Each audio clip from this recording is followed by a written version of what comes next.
I don't care what you hear on the stage tonight. I want you to understand that the revolution is not a poem. It's not held in line by 28 rules or set it between two margins.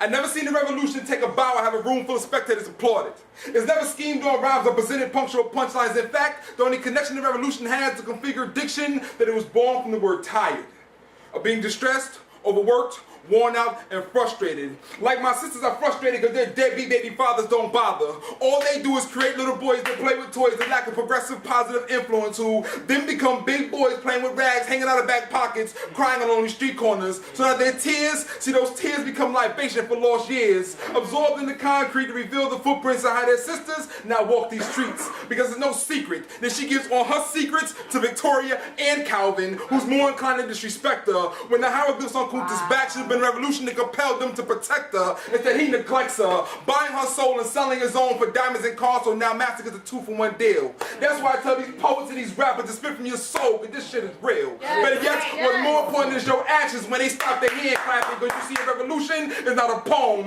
Because if it was, way before Barack and Michelle was on the scene, our children would have known the intellectual elegance is reachable. See, this shit here is teachable, but poets gotta walk through the words they spitting through. Because it doesn't matter how many degrees you reach for, that should become your degree of separation, yo, disconnection from your people. If you don't let them know these hymns you spitting from your soul is spiritual, you see egos have permeated this oral tradition. Poets have become the equivalent of ministers preaching for skirts in that religion. So most of what you see on the stage is revolutionary, it's just well-written illusional commentary. I'm talking about poetic cinematography. Poetic minds trapped behind the moving bars of capitalism, so what they spitting for is commissary. Trapping your mind until you scream, set us free like Sinkay, because they're still lost in translation. Because the truth is, most poets wouldn't know they got slapped in the face with a fucking revolution. They just spitting solutions. But words without actions become progressive constipation, like postpartum depression. They didn't want to handle the real ish. But I got real talk.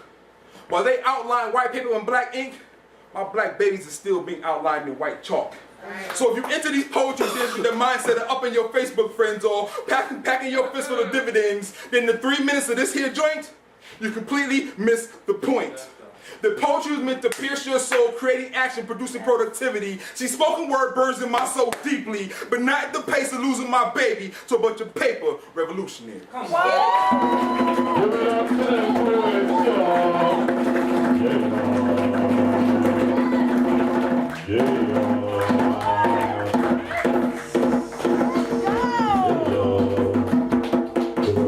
Will not be televised. The revolution will not be televised. The revolution is here, y'all. Y'all trying to bring it right now? All right. 1, 2, 3, 4. All right. From 0 to 10, we have a 10, a 10, a 10, and a 10. We have a 30, y'all.